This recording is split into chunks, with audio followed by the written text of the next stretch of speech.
Salut amis madrilènes, j'espère que vous allez bien. On est parti aujourd'hui pour cette nouvelle semaine de travail côté merengue. On rappelle tout de même le programme de la semaine. Mercredi au Bernabéu 21h, le Real reçoit Manchester City dans le cadre de la demi-finale retour de la Ligue des Champions.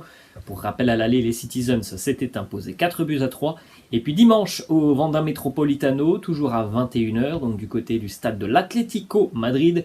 Le derby, l'Atlético qui recevra le Real, une rencontre un petit peu particulière avec une saveur assez particulière puisque le Real est d'ores et déjà champion d'Espagne et que en théorie l'Atlético devait réaliser le pasillo aux joueurs du Real Madrid. On aura la réponse dimanche, mais vraisemblablement que les colchoneros ne feront pas cette aide d'honneur au merengue.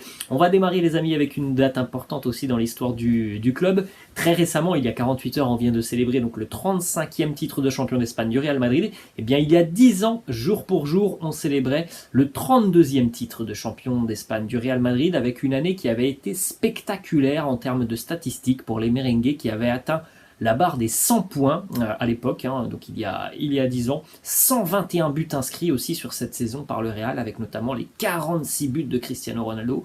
Je crois qu'il y en avait eu aussi une vingtaine pour Karim Benzema, et puis, si je ne me trompe pas, une vingtaine aussi, pour peut-être un petit peu plus, pour Gonzalo Higuaín. Évidemment, à l'époque, c'était José Mourinho, l'entraîneur des merengues. On continue les amis avec le programme du mois de mai. C'est la dernière ligne droite, côté merengue. Premier objectif qui vient d'être atteint le week-end dernier. Dans quelques semaines, tout le monde sera en vacances. Donc Manchester City, ça sera mercredi, ce week-end, le déplacement chez le voisin de l'Atlético Madrid. En milieu de semaine, ça sera dans une semaine, dans une grosse semaine, je crois que ça sera le jeudi soir, si je ne me trompe pas, au Bernabéu, le Real qui recevra Levante, une équipe qui elle n'est pas très très loin d'être reléguée. Quelques jours plus tard, tu auras un déplacement chez une équipe qui lutte pour son maintien du côté de Cadix.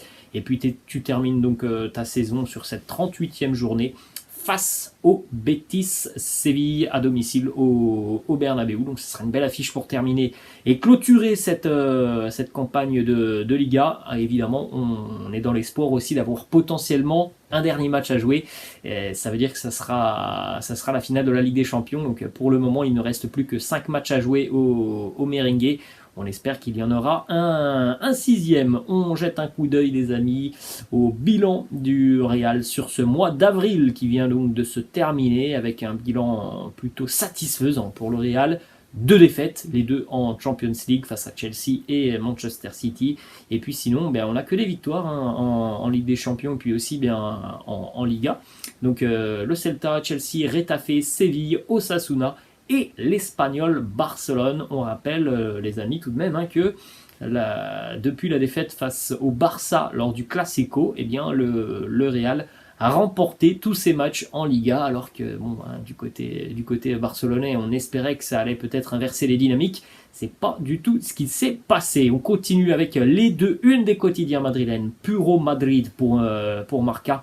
Pur Madrid, évidemment, la traduction est assez simple, avec cette image assez légendaire tout de même. Regardez, on a la présence de Vinicius, la présence du Mister Ancelotti, Eder Militao, David Alaba et Rodrigo sur cette image. C'était évidemment samedi lors du passage du bus à Impérial du côté de la Plaza des Cibeles, avec un Carlo Ancelotti, lunettes de soleil plus cigare à la bouche.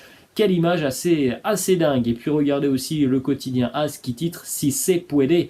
Oui, nous en sommes capables. Renverser Manchester City mercredi au Bernabéu avec cette image de Karim Benzema devant la foule samedi lors des célébrations du 35e titre. On continue les amis avec quelques déclarations. Carlo Ancelotti notamment qui nous dit « Je suis très ému, nous avons réussi un défi ».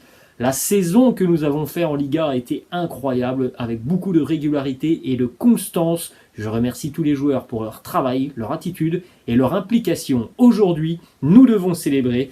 Donc évidemment, ça c'était ce week-end. La reprise de l'entraînement a été effectuée hier côté madrilène. On en parlera dans quelques instants. Les mots ont été plutôt justes de Carlo Ancelotti. Le Real, on en a parlé lors du débrief, on en a parlé je crois hier. C'est une saison tout de même qui a été dominée de la tête et des épaules par les merengues avec beaucoup de régularité Évidemment, c'est normal, il y a eu quelques petits accros face au Barça, il y a eu la défaite face à l'Espagnol, face à Retafe aussi. Mais voilà, sur l'ensemble, cette saison a été maîtrisée de la part des merengues. Parfois c'est compliqué, c'est tout simplement, mais aussi le rythme d'une saison qui veut ça. Tu ne peux pas toujours remporter tes matchs 4 buts à 0 en étant flamboyant dans le jeu. Mais voilà, cette saison a été quand même une franche réussite pour le moment en Liga côté Real Madrid. On espère qu'il y aura encore un petit quelque chose en Ligue des Champions. On enchaîne avec donc cette image que l'on a vue sur la une du quotidien Marca. C'est quand même une image complètement dingue. Là, on a franchement une image qui, à mon avis, va rester dans les annales du club, madrilène, tellement elle est incroyable, avec tous ses sourires, avec un Carlo Ancelotti en mode détente totale. D'ailleurs, Carlo qui a évidemment aussi parlé du match face à City dans 2 jours maintenant. Il a été temps de célébrer, de communier avec les supporters ce week-end. Maintenant, voilà, du côté madrilène, on est focus sur le match face à City. Carlo qui nous dit la joie que nous a procuré ce titre de champion d'Espagne va nous préparer au mieux pour effectuer notre mini remontada mercredi face à Manchester City. C'est toujours mieux, évidemment, les amis, de préparer une rencontre d'une telle importance avec un succès important le week-end dernier, avec des célébrations, avec beaucoup de sourires, de joie, de bonne humeur, de décompression. C'est toujours mieux de travailler dans ces conditions. On poursuit les amis avec plusieurs déclarations de Luka Modric, gagné avec tant d'avance, ça en dit long sur la saison madrilène. Et oui, on l'a dit les amis, il y a quand même un écart de points assez conséquent au niveau du classement. Il nous dit c'est incroyable de gagner la Liga avec notre peuple au Bernabéu. Nous avons joué un grand match face à l'Espagnol, gagné avec tant d'avance, ça en dit long sur notre saison. C'est la première fois que nous la gagnons 5 journées avant la fin du championnat, cela en dit long. Il nous reste 4 matchs maintenant, nous devons en profiter et faire la fête avec les fans. Sur la fête évidemment du côté de la Plaza des Cibeles, il nous dit ça fait longtemps, la dernière fois c'était en 2018, nous sommes impatients d'aller à la Cibeles avec notre peuple. Merci pour le soutien qu'il nous apporte tout au long de la saison. Évidemment, vous avez compris que ces déclarations ont été réalisées samedi, juste après la rencontre face à l'Espagnol Barcelone.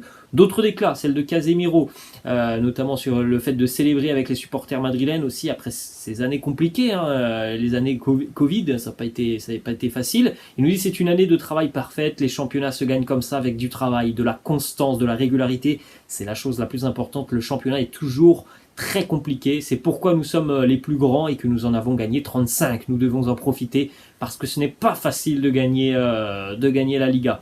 Casemiro qui a joué défenseur central, on l'a dit, face à l'Espagnol Barcelone. Voilà son ressenti par rapport à cette rencontre et à ce poste qui n'est pas habituel pour lui. Il nous dit je suis beaucoup plus à l'aise en tant que milieu défensif, mais je suis là pour aider. J'ai toujours dit ça, je suis disponible pour tout le monde, j'ai envie de jouer. Ce n'est pas seulement moi, l'équipe a été très bonne samedi face à l'Espagnol Barcelone. Bon, on l'a dit lors du débrief les amis, ça a été quand même une très très belle prestation avec des joueurs qui n'ont parfois quasiment pas joué cette saison. Je pense à Jesus Valero notamment en défense et le match a été plutôt sympa côté merengue, même si voilà parfois le rythme n'y était pas forcément.